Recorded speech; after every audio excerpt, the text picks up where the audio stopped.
So, you want to run your first digital PR campaign. Where do you start? Well, thankfully, like a lot of different types of marketing, there are formulas that tend to work for everyone that you can more or less steal and put your own creative spin on it. But what are these formulas? So I'll show you 5 different formulas today that you can literally leave this video, be able to implement, and probably get coverage for your client this week. And the first of which is one of my favorites, data-driven studies. So this is one of the workhorses for digital PR. You find a data set, either freely available online through different sources, either governmental or from review sites or whatever works best for your campaign, or you find first-party data. So people searching on your website or a surge in sales, and you create a story based on that. Here's a really good example of it. Oregon ranks high in yet another Valentine's Day category, according to a study. So this study is someone who's ranked all of the US states based on which ones are best for Valentine's Day. And as a result, a local publication, who is in Oregon, decided to cover where Oregon stands on the list. This is one of those popular campaign types where it's a data index, where you get a bunch of different data points, you compare different states, and the beauty of it is that there is so many different states, or in the UK, there's a bunch of different cities, all with their own local publications that you can target.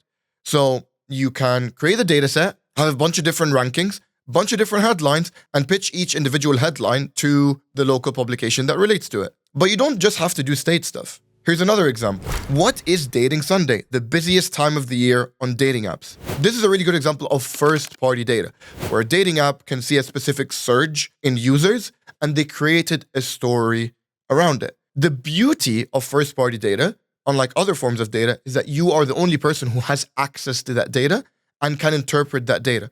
And journalists love first-party data, because if you compare first-party data with some expertise, you've created a story that they would never have been able to source without you. And that's the best kind of story. But if you don't have a lot of time to run data campaigns, then another really good way to get data is my second type, which is survey campaigns. A really good example of this was this recent survey around linguistics, which you wouldn't think is an interesting topic. However, when you read the Australian accent has been voted as one of the top 10 sexiest in this new survey, you're probably interested in learning about the rest of the accents on the list. So the only way to get this data is to survey a bunch of people all over the world or in your specific country around what accents they view as the sexiest. Very easy survey to run, very interesting headlines at the back of it. No need to source data. All you need is just the fee for the survey and a survey that works either way. I think the best surveys are ones where whatever outcome is still going to be interesting. The accent survey, whatever the number one is, if it's Australian, if it's Scottish, if it's Scouse, it's always going to be interesting. But surveys don't have to be super unique. A pet client recently ran a study that was around the best ways to take care of your dog in summer heat. So it was a very simple campaign where they reached out to a bunch of different people, give us some tips as a pet owner on how we can take care of our dogs during the summer. And they just ran with it. Top 5, data set, unique, add an expert comment to it, there's your story. So you don't even have to be super unique with your surveys. You just have to be topical, because summer was coming up, and you have to add your own spin to it. Just make sure that you have somewhat of a big sample size, because a survey of 3 people, including your mom, isn't always going to be substantial enough data for any journalist to cover it. So I would say if you're going very niche, maybe 100 to 200 people is enough. But if you're going broad audience in your country or in your city, maybe aim for 500 or even 1,000 people if you want a really accurate representation of the data.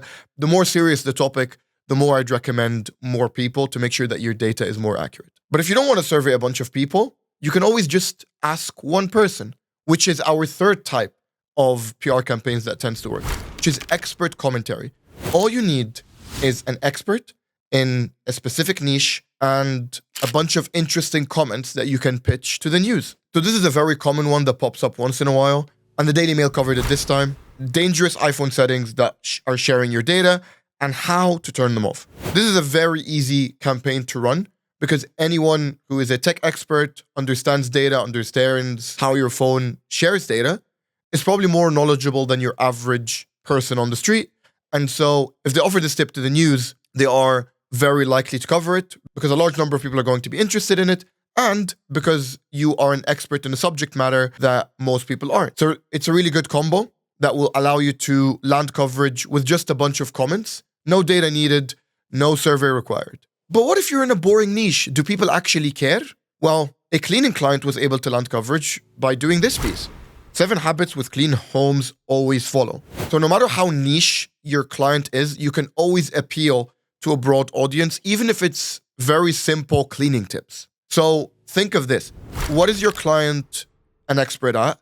What does he know more than your average person out there? Because that's what constitutes an expert. And then 3, how can you tie it to something that's coming up, something that's happening that is interesting to a journalist? How can I tie it to what journalists are already going to write about? If you already know that journalists are going to write about tires in the winter, how to change them, how to check you're safe, then if you are the first person to send them comments around that topic, then you're going to land coverage, because journalists already go and try to source experts for these stories. Because a lifestyle journalist can't be a cleaning, finance, tech, and car expert at the same time. So they need experts. So you can be that expert if you're quick enough and if you know your news cycle enough. But if you don't want to plan ahead, one of the easiest ways to land coverage is reactive PR or newsjacking. Newsjacking is the process of finding something in the news that is relevant to your expert and then linking their expertise, their data, their stories, or their content to the story. One of the best ways to newsjack is to find celebrity stories, like this one. Where will Taylor Swift and Travis Kelce honeymoon? Our travel editors weigh in with their best advice. So this is a really good example of 2 celebrities who are very well known in the news, and then the publication utilizing that to talk about something adjacent to it, honeymoon destinations. And then as a result, readers get to read about their favorite celebrities and adjacently the honeymoon destinations that they would be likely to go to. So this really works really well for a travel publication and a travel client. But it doesn't even have to be celebrities. It could be as simple as a government ruling or just the weather changing. So this story from The Express, drivers urged not to wash cars this weekend. This title doesn't work on any day of the week. There has to be something relevant that has happened, either government saying that you can't use a hose or the weather affecting what can happen to your car, to allow an expert to feed in with this expertise to a journalist. So if you run a business or if you work in marketing, you're already in tune with your industry and what's happening into it. Newsjacking is just your way of adding your take to what's already happening. And it's a very easy way to land a lot of coverage because the story is really fresh.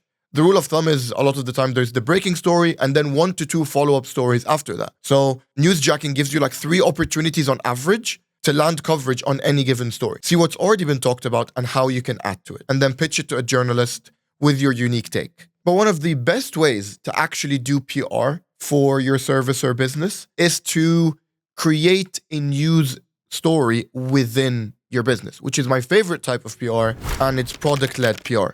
A really good example of this is Crocs.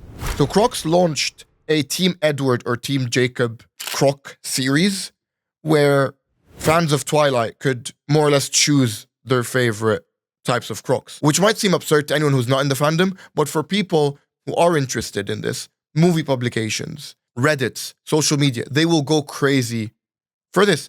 And it's an easy way for Crocs to tie in their product to something that is newsy or something that is interesting beyond their product and get more sales directly through it. But you don't even have to go crazy. Monzo was a really good example of this recently, where they just published a book.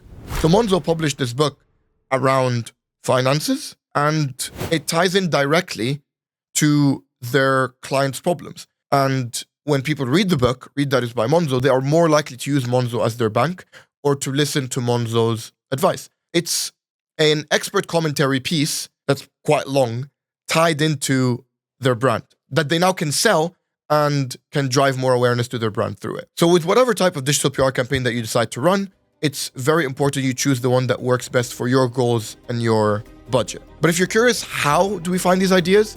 This video right here will explain to you how to find killer digital PR ideas.